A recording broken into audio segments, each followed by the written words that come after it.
วัดศรีสะเกษนี้สร้างขึ้นในปีคศ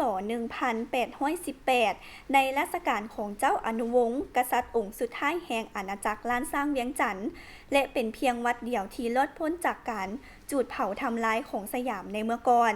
แต่ละยุคสมัยที่ผ่านมาประชาชนลาวก็ได้พากันฟื้นฟูบูรณะปฏิสังขรณ์วัดนี้ให้ดีดังเก่าโดยรักษารูปลักษณะแบบดั้งเดิมไว้ทุกอย่างพร้อมทางรักษารูปทรงศิลปะลวดลายลาวเดิมไว้คือเก่าดังที่เฮาเห็นในปัจจุบัน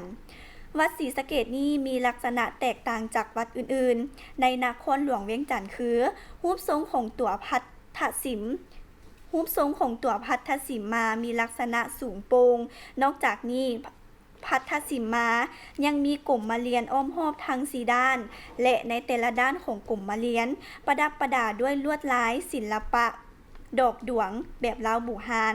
ภายในวัดศรีสะเกษมีพระพุทธรูปปูนปั้นทนายเพชรพอกคำมีจำนวน120องค์พระพุทธรูปที่เลี้ยนเป็นแถวอยู่ในกลุ่มมะเรียนสั้นถึงที่ติดกับฝาผนังเป็นพระพุทธรูปปูนปั้นด้วยพระทายเพชรพอกคำปิ๋วสร้างขึ้นพร้อมกับการสร้างวัดนี้